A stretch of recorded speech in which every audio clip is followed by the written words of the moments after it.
this activity, we will do simulation. Do you know what a simulation is? Yes. So you are going to act out. So in this group, you need what do you call that one? You need a first aider, a team leader, and of course, a victim. Alright, you got me? Yes, sir. So I will be giving you a time to meet your group and of course discuss with your group. Alright? Yes, sir. Yes, sir. Alright. Where is the group one? Wow. Ready? Group 2, ready? Yes. Group 3. Yes. Group 4? Yes. How about the group 5? Yes. Alright. The order of this activity is we will start by ACL. Where is the ACL group? Wow. Group 1. ACL group, please stand up. And I want you to perform just here. Go, please stand up.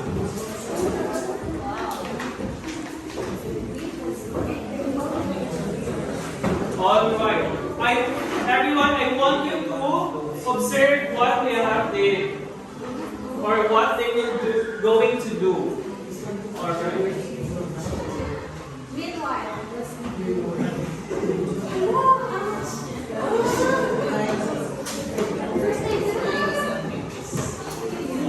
For rice, they are doing the rice methods.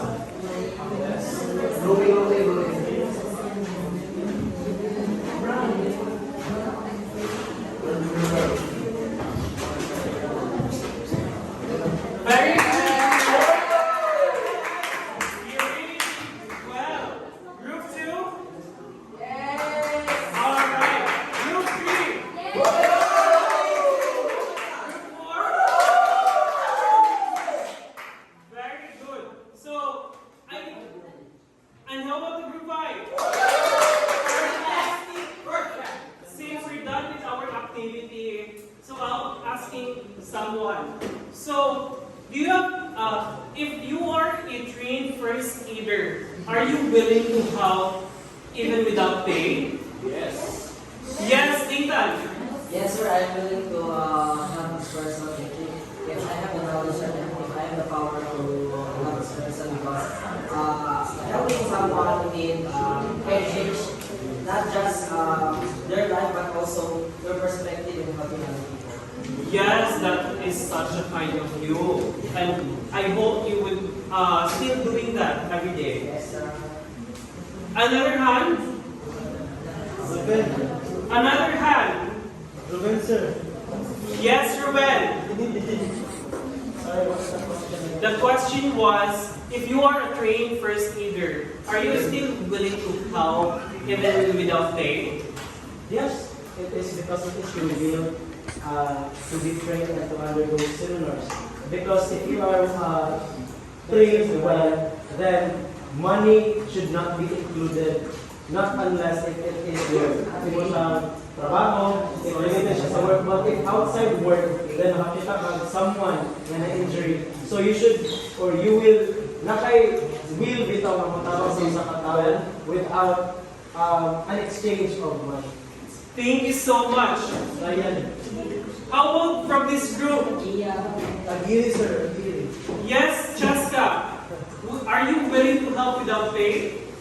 Yes, sir. So that dili mas mo grabe ang dili mas mo grabe ang ibati sa victim. Alright, how about you, Angel?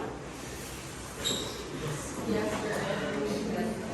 Is that? I'm willing to help Alright, thank you so much.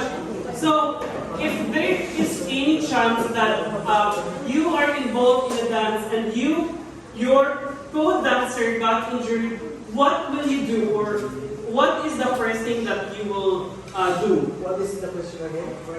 The question was, if you're involved into dancing and your co-dancer got injured, what will you do? Or what is the first thing that you will think of?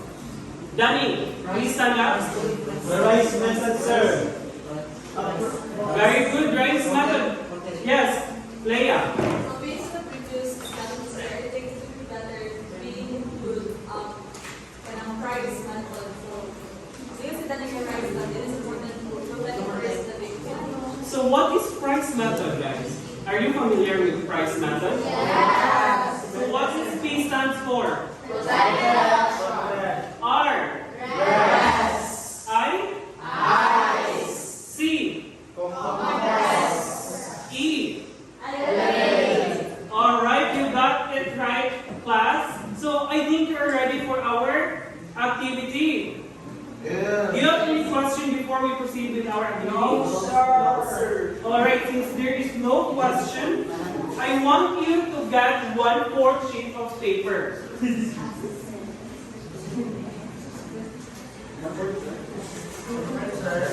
Yes, 1/4. Do you have any questions? I want you to answer these 5 questions. Are you done? Yes, sir. Okay, pass your paper because I will be the one who will go to collect it.